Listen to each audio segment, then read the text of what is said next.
Assalamualaikum warahmatullahi wabarakatuh.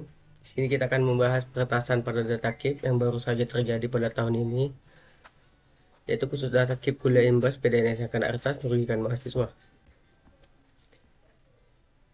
Peretasan yang merupakan Pusat Data Nasional atau PDN sementara membawa masalah berkepanjangan. Ada sekitar 47 layanan digital milik Kementerian Pendidikan, Kebudayaan, Riset dan Teknologi terkena imbasnya. Salah satunya data di laman penerimaan Kartu Indonesia Pintar atau KIP. Bagi calon mahasiswa baru yang disebut turut berdampak dan tidak mampu dipulihkan. Lagi-lagi rakyat yang dikorbankan akibat polemik tata kelola pemangku kebijakan yang tak andal. Raibnya data KIP kuliah bakal merugikan banyak pihak, terutama para mahasiswa dan calon mahasiswa baru yang bergantung pada program bantuan tersebut. Misalnya dirasakan Adrian Persyah, mahasiswa Universitas Negeri Jakarta, yang khawatir akan nasib perkuliahannya sebab data KIP kuliah lumpuh.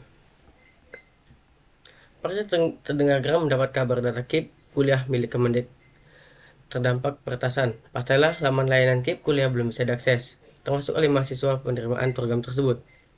Adrian merupakan salah satu mahasiswa penerima kuliah. Dia belum mendapatkan informasi dari kampusnya mengenai kepastian pencairan dana bantuan KIP kuliah untuk periode semester berikutnya. Padahal, laman KIP kuliahnya biasanya memuat pengajuan dari universitas terkait proses pencairan oleh bank. Pasha khawatir peretasan akan berdampak pada proses pencairan bantuan KIP kuliah. Kemungkinan nggak bisa cair karena nggak tahu menahu proses pencairan itu dilakukan. Proses pengajuan universitas di tanggal berapa tidak tahu karena website nggak bisa dibuka. Kata Pasha kepada reporter Tirto. Dia juga khawatir server yang belum bisa diakses berdampak pada calon penerima KIP kuliah. Sebab calon penerima telah mengisi formulir pendaftaran untuk proses verifikasi pada laman pengajuan KIP kuliah. Di sisi lain, proses penerimaan mahasiswa jalur mandiri di sejumlah perguruan tinggi kemungkinan akan segera berakhir.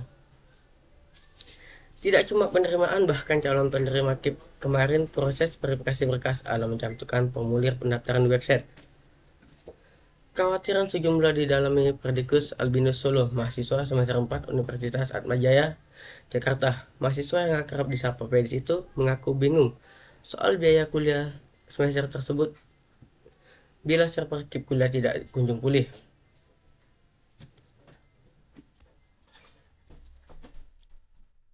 Nah, salah satu dampak peretasan data KIP ini merupakan salah satu kesalahan pemerintah juga tidak membackup data tersebut. Pengamat pendidikan dari Fakultas Ilmu Pendidikan dan Sosiologi Universitas Negeri Semarang, Edi Sukban, menyayangkan terganggunya laman layanan KIP kuliah imbas peretasan PDN sementara. Masalah ini tentu saja bakal membuat calon mahasiswa baru dan mahasiswa penerima kuliah sangat direpotkan, karena menambah kerjaan buat calon mahasiswa dan juga pihak kampus di panitia seleksi beasiswa KIP kuliah. Ujar ini kepada reporter Tito. Nah, kasus ini terjadi pada bulan 1 tanggal 7 2024. Secara teknis dan jangka pendek, menurut Edi, perlu ada kebijakan perpanjangan waktu agar Kemendikbudristek dapat memulihkan data pendaftaran KIP kuliah. Jika tidak mampu dipulihkan, maka perlu diberikan waktu lebih bagi calon mahasiswa untuk mengunggah ulang persyaratannya ke perusahaan KIP kuliah. Tentu perlu ada sosialisasi diskresi agar mahasiswa dapat mengunggah ulang informasi dan dokumen, termasuk memperbaiki data yang keliru karena peristiwa kebocoran data. Nah, kesalahan pemerintah juga tidak memberikan keamanan yang ekstra pada data-data tersebut. Edi menilai masih ada waktu hingga awal semester baru perkuliahan di kampus-kampus negeri yang dimulai Agustus mendatang. Ia menegaskan jangan sampai ada mahasiswa dirugikan imbas melalui eksekusi pemudahan sangkarut data KIP kuliah ini. Berikan waktu bagi calon mahasiswa mencermati data pengajuan KIPK. Ada yang keliru bisa diperbaiki, baru selesai semua diputuskan hasilnya, tutur dia. Nihilnya data cadangan terkait pendaftaran dan penerimaan KIP kuliah dinilai sebagai sikap pemerintah yang menganggap hal tersebut sebagai persoalan sepele.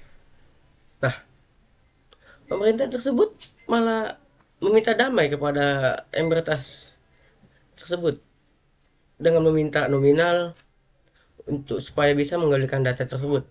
Di sisi lain, polemik ini menunjukkan pemerintah terutama pejabat terkait yang mengurusi persoalan data pribadi masyarakat tidak kompeten bekerja di bidangnya. Nah, bagaimana lagi?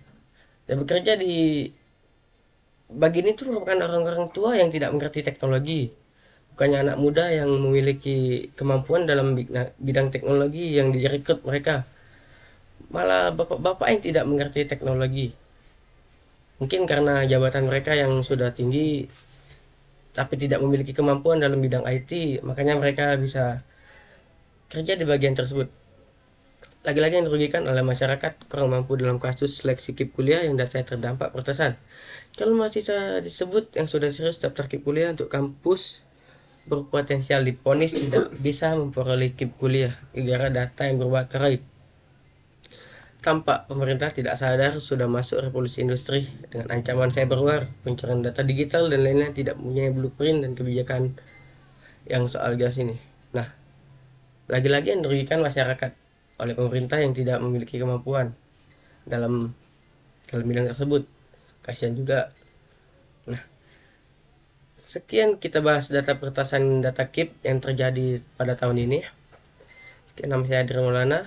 Wassalamualaikum warahmatullahi wabarakatuh.